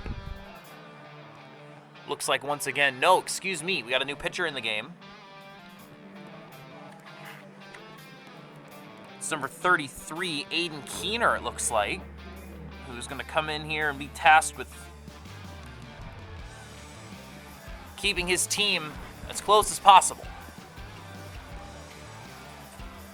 against the top of this Grand Ledge order that has had mixed success in this one. McDaniel's been the most successful, 2 for 3. First pitch. Clubs it into left, but it's going to go right to Kaskaden, who makes the stop.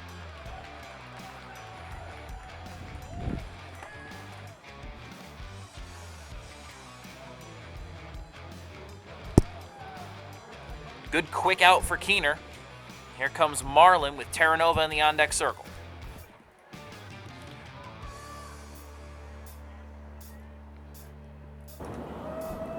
First pitch. High and away, ball 1.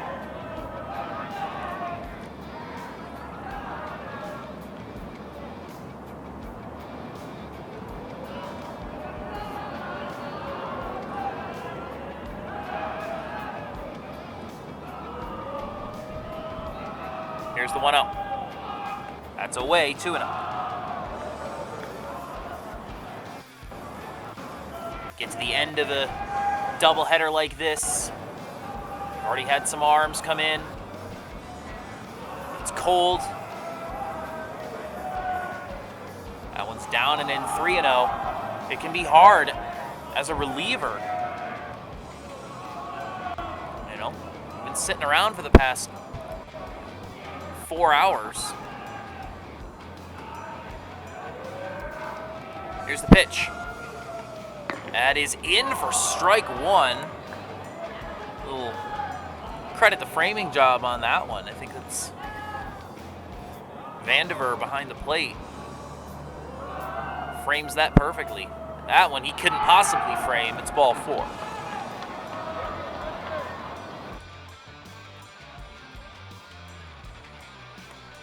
So Terranova coming up. Ground out, sac fly, and a walk came around to score in the fifth. That big fifth inning really opened things up for the Comets. They're going to throw back to first, try to keep Marlin close. As the hour approaches 10 here at Jackson Field. Not often you actually get to play through the full doubleheader in April in high school. But the lights of Jackson Field will provide that opportunity for these two teams.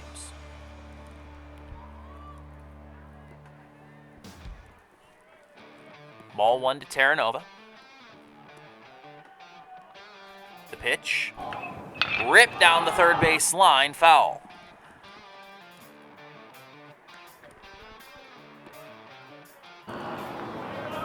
Terranova trying to straighten that one out. Get Marlin into scoring position.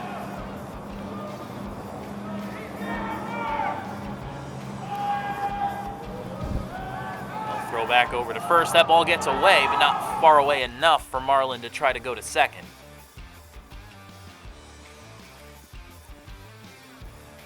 Metzger has shifted deep into the hole.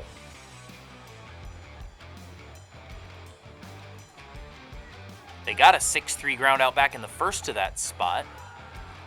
I think Metzger is preparing for another ball hit to that same area. That one outside, 2-1.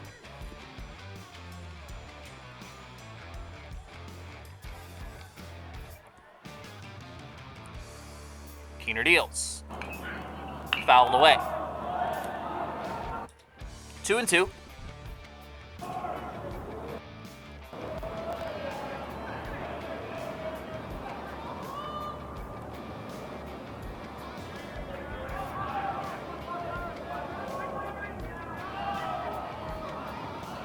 Pitch. That's away, full count.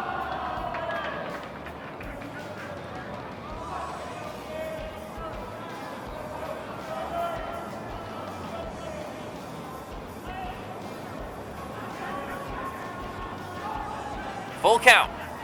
Fouled back. Easton Banaski in the on-deck circle. Had that great start to this game on the mound. Went 5 innings. Big reason why his team is up right now. Once again, the payoff to Terranova. Lays off, ball 4. Back-to-back walk, so the Terranova had to fight for that one. And here comes Banaski.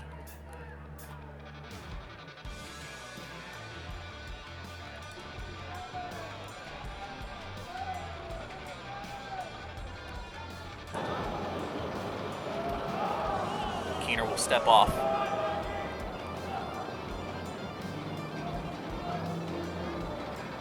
Grand Ledge trying to pad this lead.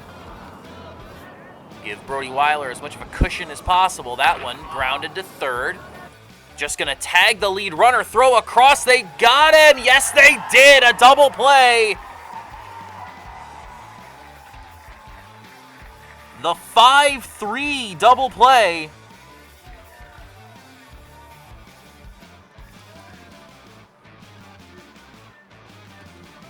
What a great play by Jashin. Heads up play. A lot of guys would just try to make the relay throw onto second, but he stops the runner in the base path, gets to him quickly, applies the tag, and then heads up, throws across to first. Just great all around. The lead remains 4. Last chance coming up.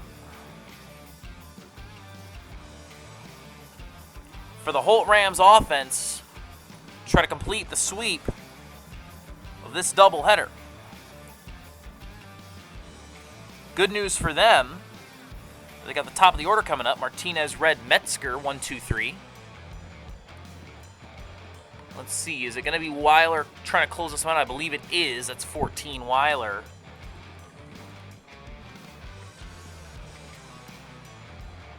Found his command at the end of that 6th inning. Now just needs 3 more outs for the Comets to split this series.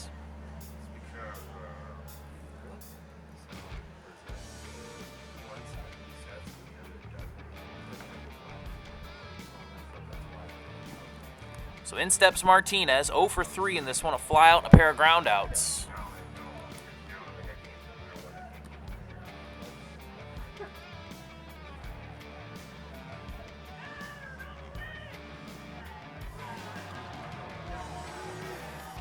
Middle infield playing pretty deep here.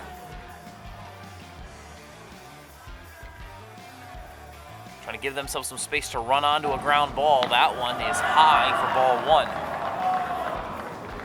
Rams dugout trying to keep the energy high here.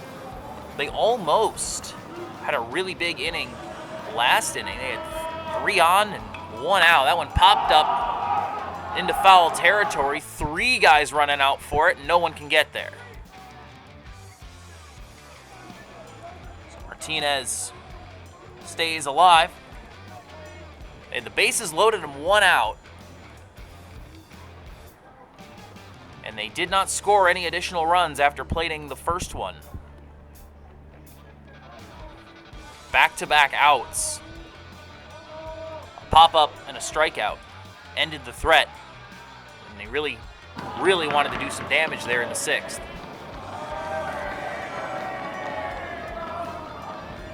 The pitch. That's down 2-1.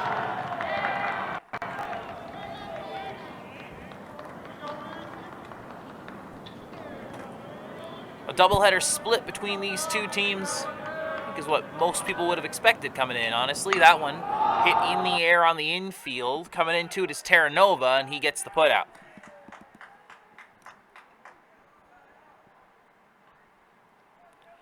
Two teams that we expect to see at the Capital Diamond Classic. We will have that on NFHS Network. We will be producing it, so live from McLean Stadium, we will have these two teams, all their games, on the NFHS Network, presented by Open Ended Media. Luke Red digs in, watches strike 1. I want to once again thank our sponsor, Capital City Suites, for making this possible.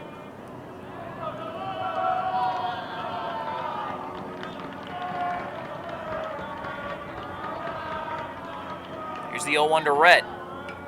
Fouled away, 0-2. Jacob Metzger due up. That is all that is guaranteed to the Holt Rams here in the top of the 7th.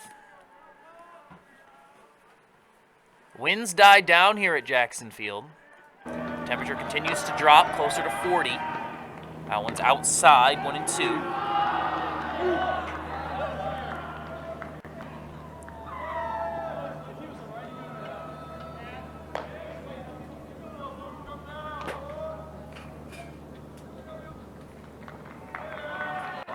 Weiler will step off.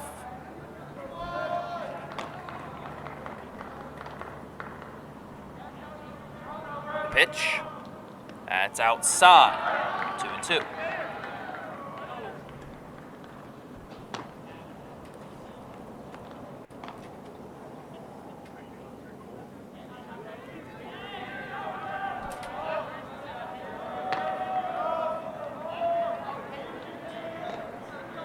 Pitch. Flared foul. And Red keeps the at-bat going.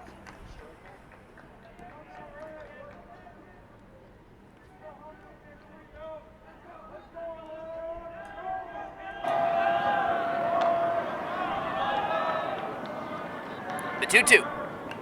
In the air, fouled away again. That one hopping up onto the concourse.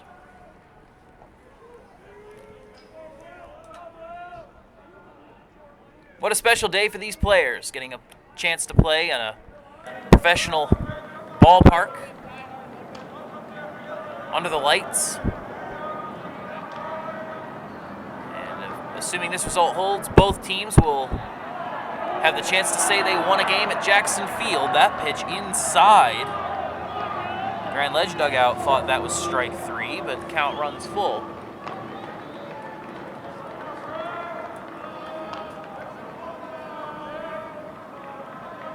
Full count. Watches ball 4 down, and Red is on first base.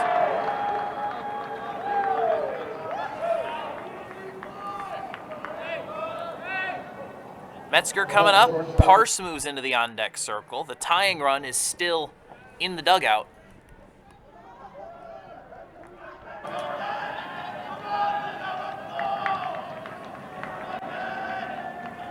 First pitch to Metzger. Ball 1 inside.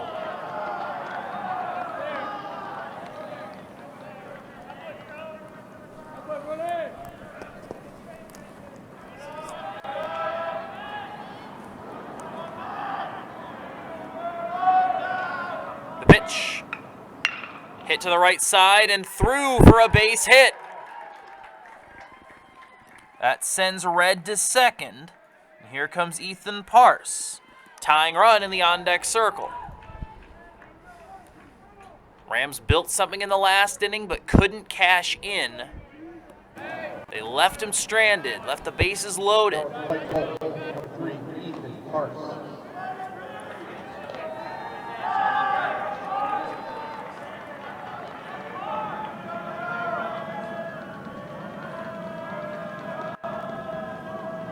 The pitch. That's in for strike 1.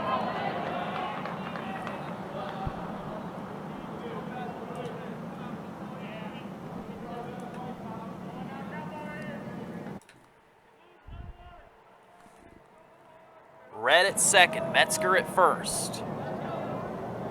Tying run due up next. That one a flare into right. Coming up to it, it is gonna drop for a base hit. The throw to third is offline. Everybody's safe, and here comes the tying run. It's Julian Edmond.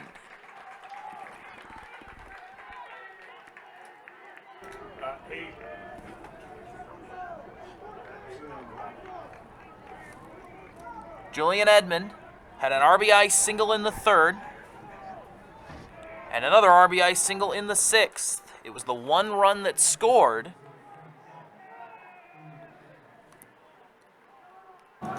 In a positive inning for the Rams, but one where they didn't cash in all the runners they needed to. Strike 1 at the knees. Excuse me, that was Parse who drove in that run. Edmond is 0 for 2 with a walk.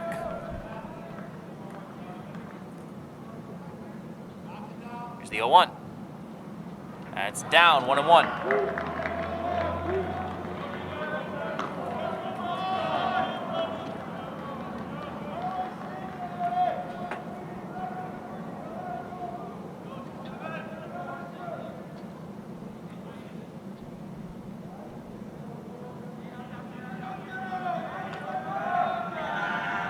Pitch. Check swing. Did he go? He did. Strike 2. Jackson Webster waits in the on-deck circle for his chance. In his ideal world, he could push the tying run across. That needs Edmond to get on. Grounder to second. Fielded. The throw to first. They get 1. 1 scores. Red is in. Metzger to 3rd, Parse to 2nd. It's a sacrifice RBI for Julian Edmond, and if you're Grand Ledge, you don't care. No runners on currently matter. The only runner that matters is the one with the bat in his hand, and it's Jackson Webster now.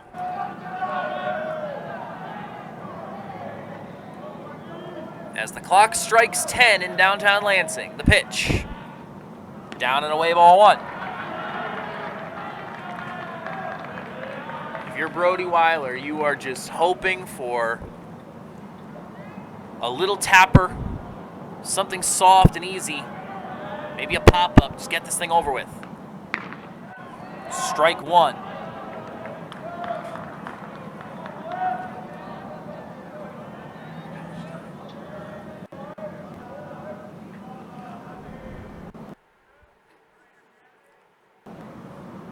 The 1-1.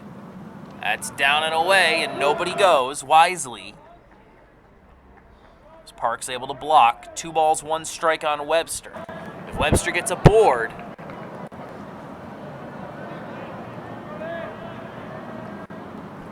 he becomes the tying run on the base paths. The pitch. Grounder to second. Fielded. The throw. Ball game.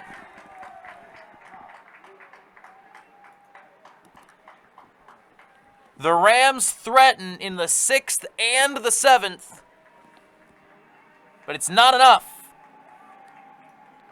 And by the identical margin that they were defeated in Game 1, the Grand Ledge Comets knock off the Holt Rams 6-3 in Game 2.